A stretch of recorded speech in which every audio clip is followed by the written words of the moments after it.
اگر اسے سورۃ النساء کی آیت پتہ ہوگی کہ جو لوگ یتیموں کا مال نہ حق ہڑپ کر رہے ہیں وہ اپنے پیٹ میں دوزخ کی آگ بھر رہے ہیں، جو آگ اس وقت تو ہمیں نہیں جلا رہی لیکن ڈورمنٹ پوزیشن میں ہے، آخرت کے اندر یہ ایکٹیو ہو جائے گی۔ ڈاکٹر سراج صاحب اکثر کہا کرتے تھے رحمہ اللہ تعالی کہ جو دنیا میں صرف مورل لاز جو ہے وہ ایسے ہیں جو ایکٹیو نہیں ہے، فزیکل لاز سارے ایکٹیو ہیں۔ اگر کسی کی زبان پہ انگارہ رکھ دیا جائے زبان جل جائے گی، لیکن حرام کا لقمہ رکھا جائے، آپ خنزیر بھی بے شک زبان پہ رکھ لیں زبان نہیں جلے گی، کیونکہ وہ مورل لاز ہے، وہ آخرت میں جا کے وہ ایکٹیو ہو جائیں گے۔ کسی نے حرام کا مال کھایا تھا، دنیا میں نہ بھی نکلے، اس کے پیٹ میں درد نہ بھی ہو، آخرت میں وہی سارا مال اس کے اوپر عذاب بن کے مسلط کر دیا جائے گا۔ تو حقوق العباد کے معاملے میں بھی قطع رحمی کرتے ہیں، اور قطع رحمی سے مراد جو رحمی رشتے ہیں، آپ کے قریبی رشتے دار ہیں، ان کے ساتھ وہ اس نے سلوک نہیں کرتے۔ بخاری و مسلم دونوں میں حدیث ہے، جب اللہ تعالیٰ نے صلہ رحمی کو پیدا فرمایا تو اس کو مخاطب کر کے کہا کہ جو تجھے جوڑے گا میں اس سے اپنا تعلق جوڑوں گا، اور جو تجھے توڑے گا میں اس سے اپنا تعلق توڑ لوں گا۔ تو یہ اسلام میں حقوق اللہ اور حقوق العباد یہ پیرلل میں چلتے ہیں۔ غامدی صاحب اکثر ایک بات کرتے ہیں کہ اگر کسی شخص نے کسی کا مال ناحق ہڑپ کیا ہے، یا کسی نے اپنے بھتیجوں یا بھانجوں کی جائیداد کے اوپر ناحق قبضہ کر لیا ہے، یا اپنی سسٹر کی وراثت دبا لی ہوئی ہے، اور وہ یہ سمجھتا ہے کہ میں پہلے تہجد کے 2 نفل پڑھتا تھا اب 4 پڑھ لوں گا تو میری وہ چیزیں معاف ہو جائیں گی، نہ، کبھی نہیں معاف ہوں گی۔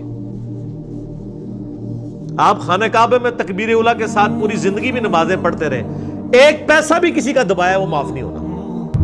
بخاری و مسلم دونوں میں حدیث ہے، جس نے ایک بالش زمین بھی کسی کی دبائی 7 زمینوں کا توق اس کے گلے میں ڈال دیا جائے گا قیامت والے دن۔ 7 زمینوں کا توق صرف ایک بالش، 9 انچ زمین۔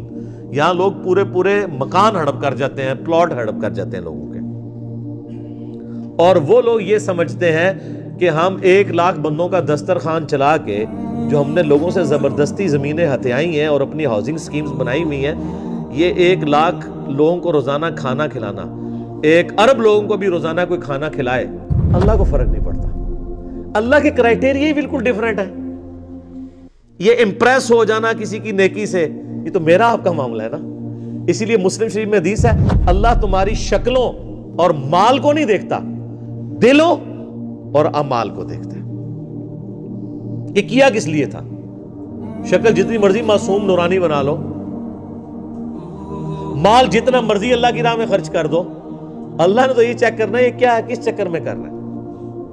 اور قرآن حکیم میں کم از کم 4 مقامات پہ یہ مضمون ریپیٹ ہوا ہے کہ جو اس قسم کے اعمال کرنے والے لوگ ہیں، اللہ فرماتا ہے قیامت والے دن ہم ان کے اعمال کی طرف بڑھیں گے اور ان کو بکھرا ہوا غبار کر دیں گے۔ جیسے کوئی ایک فٹ بال کی طرف بڑھتا ہے نا اور ٹھوکر مار کے پرے کرتا ہے، اللہ تعالیٰ فرماتے ہیں ہم ایسے لوگوں کے اعمال کو ختم کر دیں گے۔ وہ اعمال تو ہے ہی نہیں تھے، وہ جن کاموں کے لیے وہ کیے گئے تھے وہ ان کو اجر مل چکا۔ مسلم شریف کی حدیث جو ہے ایک لٹکتی ہوئی تلوار ہے کہ قیامت والے دن نبی علیہ السلام فرماتے ہیں، صحیح مسلم میں حدیث موجود ہے، ایک سخی کو، ایک شہید کو اور ایک قاری کو بلایا جائے گا۔ قاری کو اللہ بلا کے کہے گا تجھے قرآن کا علم دیا تھا، اس کے بدلے تو نے میرے لیے کیا کیا؟ کہے گا یا اللہ میں نے قرآن سیکھا اور سکھایا، اس سے افضل عمل ہی کوئی نہیں تھا۔ اللہ تعالیٰ فرمائے گا تو نے اس لیے سب کچھ کیا کہ لوگ تجھے کہ بڑا علامہ ہے، بڑا قاری ہے، تو دنیا میں تجھے اجر مل چکا ہے، جس کام کے لیے تو نے ایفرٹ پٹ کی تھی تو نے اجر کما لیا، میرے ہاں کوئی اجر نہیں، الٹا منہ کر کے دوزخ میں۔ پھر ایک سخی کو بلایا جائے گا، اللہ فرمائے گا اتنا مال دیا تھا کیا کیا؟ کہے گا یا اللہ میرے دسترخوان چلتے تھے، غریبوں کو بانٹتا تھا، میں آئے دن میں سیلاب کے اندر جا کے میں وہ چیک کاٹ کے دیا کرتا تھا، کتنے لوگوں کا خرچہ میں نے اٹھایا ہوا تھا۔ اللہ تعالیٰ فرمائے گا یہ تو نے سب کچھ اس لیے کہ کیا لوگ تجھے کہیں بڑا سخی ہے، بڑا اللہ کی راہ میں خرچ کرنے والا ہے، تو لوگوں نے خوب تیری تعریف کی ہے نا دنیا میں، تو بس یہی اجر تھا، میرے پاس کوئی اجر نہیں اب تیرے لیے، الٹا منہ کر کے دوزخ میں۔ اللہ کی آپ غیرت دیکھیں کہ اللہ تعالیٰ کسی نیک عمل کو بھی قبول کرنے کے لیے تیار نہیں ہے اگر خالصتاً اس کے لیے نہ ہوا۔ اللہ بڑا ڈاٹا ہے، کتابوں کا خدا اور ہے اور بابوں کا خدا اور، یہ کتابوں کا خدا ہے۔ مسند احمد میں حدیث ہے، جس نے دکھلاوے کے لیے نماز پڑھی اس نے شرک کیا، پڑھی نماز کیا شرک۔ جس نے دکھلاوے کے لیے روزہ رکھا اس نے شرک کیا، اور جس نے دکھلاوے کے لیے صدقہ کیا اس نے بھی شرک کیا۔ اچھا کر رہا نیکی ہے اور الٹا جنہوں کہتے ہیں گاٹے فٹ ہو رہی ہیں، شرک، ریاکاری۔ اور مسلم شریف کی حدیث میں آتا ہے تیسرا وہ لایا جائے گا شہید۔ تو اللہ تعالیٰ کہے گا تجھے میں نے اچھی صحت دی، سب کچھ دیا، اس کے بدلے تو نے میرے لیے کیا کیا؟ تو کہے گا یا اللہ جان تو تھی، دے دی تجھے سب سے قیمتی چیز اپنی۔ اللہ فرمائے گا تم نے جان اس لیے دی کہ تاکہ لوگ تمہیں بہادر کہیں، تو دنیا میں تمہیں اس تعریف سے نوازا گیا تھا، ہو سکتا ہے مرنے کے بعد میڈلز بھی مل گئے ہوں، میرے پاس کوئی اجر نہیں ہے، الٹا منہ کر کے دوزخ میں۔ یہ اللہ تعالیٰ نے 3 سیمپل بیان کیے ہیں۔ اس انسانیت میں نیک اعمال کے اعتبار سے اس سے بڑا کوئی عمل ہو سکتا ہے کہ کوئی شخص قرآن کا علم سکھاتا ہو، نمبر 2 اللہ نے دولت دی ہو، اللہ کی راہ میں خرچ کرتا ہو، اور نمبر 3 جان بھی اللہ کے لیے دے دے۔ یہ 3 سب سے بڑی نیکیاں ہو سکتی ہیں نا کائنات میں۔ تو تینوں کا آپ حشر دیکھ لیں تو باقی تو کسی کھاتے کے اندر ہی نہیں آتے۔ کوئی مجھے بتائے ان تینوں سے بڑی کوئی نیکی ہو سکتی ہے؟ بخاری میں حدیث ہے سب سے بہتر وہ جو قرآن سیکھے اور سکھائے۔ بخاری مسلم میں حدیث ہے کہ حسد اسی شخص پہ کیا جا سکتا ہے، رشک، کہ جسے اللہ نے قرآن کا علم دیا ہو، وہ قرآن کی تلاوت بھی کرتا ہو، لوگوں کو سکھاتا بھی ہو، اس سے بڑی کوئی چیز ہو نہیں سکتی۔ اور جان دینا سر، اس سے تو بڑی کوئی چیز ہی نہیں ہے۔ جو اللہ کی راہ میں قتل ہو جائیں، اللہ نے فرمایا ان کو مردہ بھی مت کہو، لیکن یہاں دیکھ لیں۔ اور اللہ کی راہ میں خرچ کرنا، قرآن میں نماز کے بعد سب سے زیادہ زور ہے انفاق فی سبیل اللہ کے اوپر، وہ بھی فارغ۔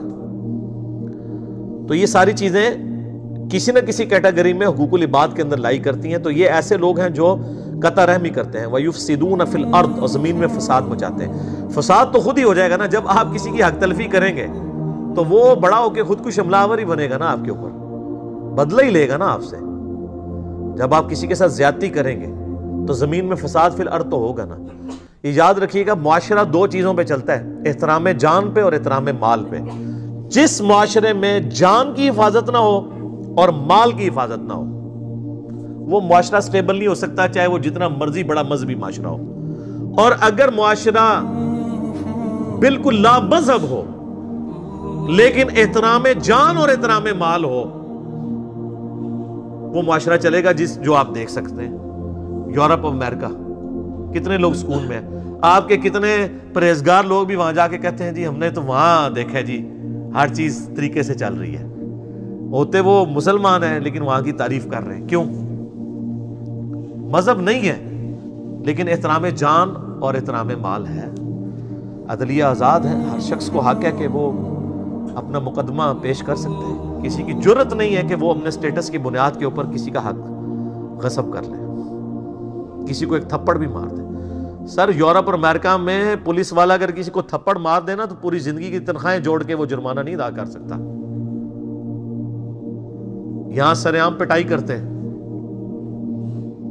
کیونکہ جب تک جوڈیشری میں کیس پروف نہ ہو آپ کسی کو سزا نہیں دے سکتے، اور جب سزا بھی دیں گے تو اتنی دیں گے جتنی جوڈیشری ڈیفائن کرے گی۔ یہ تو نہیں ہے کہ پولیس والے لوگوں کو پکڑ رہے ہیں تو ساتھ مارنا بھی شروع کرتے ہیں، وہاں تو کوئی سوچ بھی نہیں سکتا ہے۔ اولئک ھم الخاسرون، ایسے لوگ پھر خسارے میں ہیں۔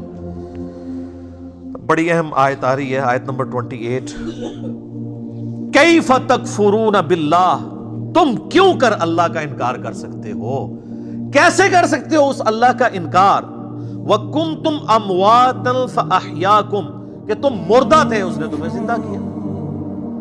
ثُمَّ يُمِيتُكُمْ، پھر وہی تمہیں موت بھی دے گا۔ ثُمَّ يُحْيِيكُمْ، پھر تمہیں زندہ کر لے گا۔ ثُمَّ إِلَيْهِ تُرْجَعُونَ، اور پھر لوٹ کر تمہیں اسی کے پاس جانا ہے۔ اس آیت کے اندر 2 زندگیاں اور 2 موتوں کا ذکر آیا ہے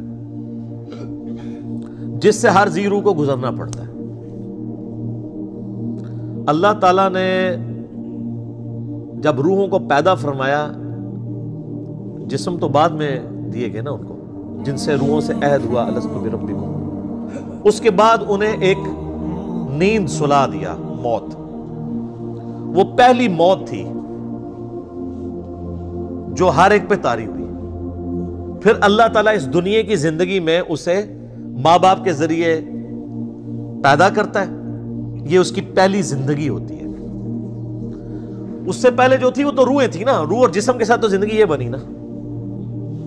پھر یہ دنیا کی زندگی گزارتا ہے اور اسے موت آ جاتی ہے، یہ اس کی دوسری موت ہوتی ہے، اور پھر قیامت والے دن اسے پھر سے زندہ کیا جائے گا، وہ اس کی دوسری زندگی ہوگی اور وہ ختم نہیں ہوگی، پھر موت نہیں آئے گی۔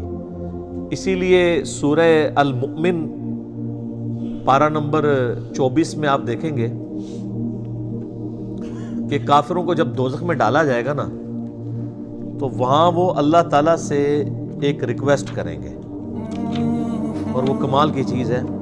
یہ قرآن حکیم میں 2 ہی مواقع ایسے ہیں جہاں پر 2 زندگیوں اور 2 موتوں کا ذکر ہے، ایک تو یہ موقع ہے، اور دوسرا ہے سورۃ المؤمن کی آیت نمبر ہے 11۔ آپ کا یہ جو بلو مصحف ہے اس میں 469 نمبر پیج ہے، سورۃ المؤمن سورت نمبر 40، 40 نمبر سورت، آیت نمبر ہے 11۔ قالوا ربنا امتنا اثنتین واحییتنا اثنتین، اے رب ہمارے تو نے ہمیں 2 دفعہ موت دی اور 2 دفعہ زندگی دی، فاعترفنا بذنوبنا، ہمیں اعتراف ہے اپنے گناہوں کا، اپنے جرائم کا، فہل الی خروج من سبیل، تو اب یہاں سے بھی کہیں اور نکلنے کا کوئی معاملہ ہو سکتا ہے؟ یعنی وہ کہیں گے کہ جس طرح اے اللہ تو نے 2 زندگیاں 2 موتیں دی، تو اب کوئی اگلی سٹیج بھی آنے والی ہے کہ اب ہم اپنے آپ کو سیدھا کر لیں، لیکن اب تو کوئی سٹیج نہیں ہے۔ اللہ تعالیٰ فرمائے گا ذالکم بأنہ اذا دعی اللہ وحدہ کفرتم، یہ جو تم نے انجام دیکھا ہے یہ اس لیے ہے کہ جب تمہیں دنیا کی زندگی میں اکیلے اللہ کی طرف بلایا جاتا تھا تم انکار کر دیتے تھے، وَإِن يُشْرِكْ بِهِ تُؤْمِنُوا، اور جب تمہیں کہا جاتا تھا اس کے ساتھ اور ہستیوں کو شریک ٹھہراؤ تو تم بات مان لیتے تھے۔ فَالْحُكْمُ لِلَّهِ الْعَلِيِّ الْكَبِيرِ، تو اب حکم تو اس اللہ کا ہے جو بلند و بالا ہے اور بڑائی والا ہے۔ یعنی اب کوئی اس کے بعد سٹیج نہیں، یعنی یہی 4 سٹیجز ہیں۔ پہلی موت جو اللہ نے ارواح کو سلا دیا، اس کے بعد پہلی زندگی جب جسم دے کے ماں باپ کے ذریعے دنیا میں ظہور ہوا، اور پھر دنیا کی زندگی گزار کے کسی کو جوانی میں موت، کسی کو بڑھاپے میں موت، اور اس کے لیے موڈ کوئی بھی ہو سکتا ہے، کوئی ایئر کریش میں مرے گا، کوئی ہارٹ کے فیلئر سے مرے گا، کوئی گردوں کے فیلئر سے مرے گا، کوئی کسی شیر کے منہ میں چلا جائے گا، کوئی روڈ ایکسیڈنٹ میں مر جائے گا۔ ایگزٹ ہر بندے کا اس دنیا سے، تو وہ دوسری موت ہوگی اس کی، اور پھر دوسری زندگی ہے قیامت والے دن جس کے بعد موت نہیں آنی۔ بخاری میں حدیث ہے کہ میدان محشر میں لا کے موت کو مینڈے کی شکل میں ذبح کیا جائے گا۔ جنتی جو ہے وہ گھبراتے ہوئے جنت کے کنارے آئیں گے، اور دوست کی خوشی کے ساتھ دوزخ کے کنارے آئیں گے کہ شاید ہمیں کوئی نکالا جا رہا ہے، کیونکہ ندا دی جائے گی کہ ایک سرمنی ہو رہی ہے، آ جاؤ دیکھ لو، اور وہ سرمنی یہ ہوگی کہ موت کو قتل کیا جائے گا، اور پھر اللہ تعالیٰ کی طرف سے کہا جائے گا کہ اب جو جنت میں خوشخبری ہے ان کو موت نہیں آنی، اور جو دوزخی ہیں ان کے لیے عبرت ہے۔ اب عبرت کیا ہے؟ اب ہمیشہ کی ناکامیاں مقدر ہیں کہ ان پہ بھی موت نہیں آنی، تو ان پہ ایسی مایوسی طاری ہوگی جو کبھی طاری نہیں ہوئی ہوگی، کیونکہ اب امید کی آخری کرن بھی ختم ہو گئی نا۔ سورہ الفرقان میں آتا ہے نا کہ وہ موت اللہ طرف مانگے گا، ایک نہیں ہزاروں موتیں آج مانگو، موت نہیں تمہیں آئے گی، کیونکہ موت سے وہ سمجھیں گے کہ معاملہ ٹل جائے، تو موت نہیں آئے گی۔ اللہم اجرنا من النار، اللہم من احییتہ منا فاحیی علی الاسلام ومن توفیتہ منا